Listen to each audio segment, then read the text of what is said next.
back. This is Boomer Life on CL 650. Don't you listen to what the man says. This is Boomer Life on CL 650. I'm Joanne Sutton. Joined in studio today by our guests from Next Gen Hearing. We have registered audiologist and teaching professional Dr. Ted Venema with us today. And we're talking about hearing aids. We just had a great conversation about some of the challenges Next Gen has with, getting someone to admit that they have a hearing problem.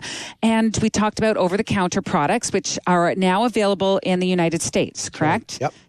Any idea when they'll come to Canada? You know what? Canada is in free trade with the States, whether people like it or not. It's because it's been okayed over there as of July of this month, okay?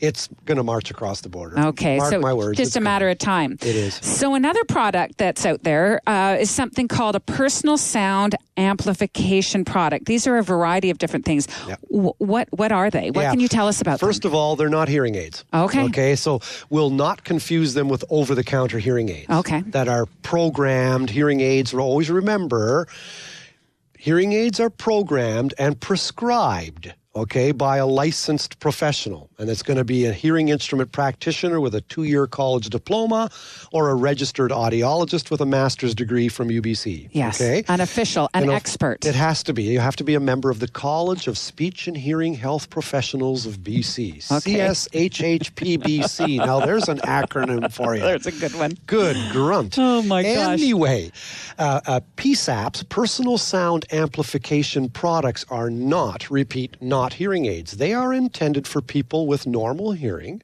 to hear better in certain situations. Okay. So let's say, for example, you're a hunter. Look out, Bambi. You're a hunter and you want to hear the deer better.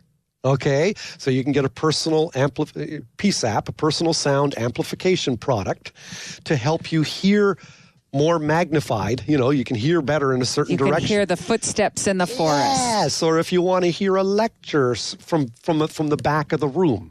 So you're just trying to amplify sound better. Okay. These are legal These devices. are legal, yeah, but they're not to be confused with hearing aids, okay? So if you really look at them, they are intended to amplify environmental sounds for non-hearing impaired people. Okay, so I just had an example I saw on social media recently of a friend who bought their mother a telephone that has sound amplification. Yeah, that's called an assistive listening device. Okay. And those are really handy. Those are great devices because hard of hearing people, there's other devices than hearing aids that help hard of hearing people. And one of them is exactly what you mentioned, amplified telephones. Great. It's a great service. Okay, so you don't have problems with any of those types of products? Absolutely not. In fact, at the new Douglas College program where we're going to be teaching, we have a whole course on assistive listening devices. Oh, super. Oh, yeah, they complement hearing aids. Okay. Now, PSAPs are a little bit different. I mean, these are the kind of products that, specifically to hear environmental sounds better. They're not programmed to compensate for your hearing loss. So again, think of bass and treble. Let's say you've got trouble hearing treble. Well, then a hearing aid will be programmed to deliver deliberately more treble and less bass.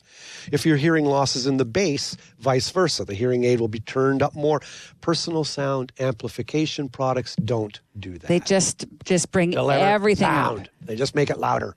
Everything's louder. Yeah, everything louder. So the background noise, the person's conversation, the room noise. So, for example, if you're sitting in a lecture room and you're in the back row and you're using one of these amplification devices, you're going to hear everybody scratch and sneeze and sniff that's in the room as well as the lecturer. And then again, though, just like a telescope will help you see a bird from afar, you want to hear that warbler on the fence post a little better. Maybe some of these amplification products, you can aim toward that warbler and pick it up a little better. Well, nothing wrong with doing that. That just helps you hear better. But it's not a hearing aid. So is it your job or our job to inform unaware consumers of risks of over-the-counters or these PSAPs, as you call them? Yeah, you should. I mean, we are in the business of explaining things. So, I mean, the Food and Drug Administration in the States prohibits PSAPs, personal sound amplification products, it prohibits their manufacturers from marketing these products as hearing aids to people with hearing loss, because they aren't. And it's just, the College of Speech and Hearing Healthcare Professionals of BC. I'm going to read you this. This is exactly what they say on their website. Their and disclaimer, so to speak. The public should be advised that hearing aids sold via the internet through websites such as Craigslist, those sold by vendors who are not legally entitled to dispense hearing aids. Witness the hearing instrument professional or the hearing instrument practitioner or audiologist. Correct. Wearing hearing aids without proper assessment, testing, fitting, and verification can be very harmful to you. We understand the temptation to buy low-cost products over the internet.